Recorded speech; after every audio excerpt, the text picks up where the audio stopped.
যাদের জীবিকার অভাব আছে, যাদের জীবিকার অভাব আছে, রিজিক নাই, তারা এই আমলটা করবেন এবং যাদের বিবাহ হচ্ছে না, তারাও এই আমলটা করবেন। কোন আমলটা? খুব গুরুত্বপূর্ণ একটি আমল। আল্লাহ সুবহানাহু ওয়া তাআলার একটি নাম। এই নামের আমলটা করলে আপনার জীবিকার অভাব দূর হয়ে যাবে, দারিদ্র্যের কষ্ট দূর হয়ে যাবে এবং আল্লাহ সুবহানাহু ওয়া তাআলা আপনাকে আপনার ইচ্ছাগুলো পূরণ করবেন। এবং আপনার বিয়ে হচ্ছে না, আপনি এই সেম আমলটাই আপনি করবেন। কিভাবে করবেন? আসুন আমরা এই বিষয়টা জেনে নেই। যার জীবিকার অভাব আছে, জীবিকা নাই যার, উম আ দারিদ্র্যের কষ্ট করছেন, একবেলা খেলে আরেক বেলা খেতে পান না, তার এই আমলটা করবেন। কি আমল?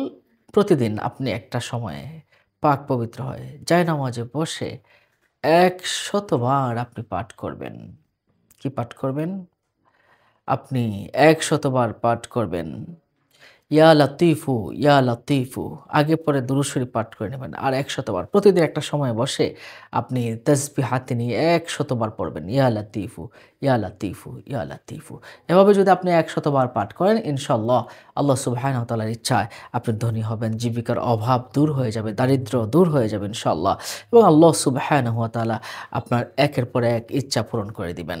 এছাড়াও আপনি এই নামের আমল আছে, ইয়া লতিফু নামের আমলটা যদি এভাবে করেন বিবাহের নিয়ত, যাদের বিয়ে হচ্ছে না, তারা শুক্রবার যেকোনো সময় নামাজের পরে করলে ভালো হয়।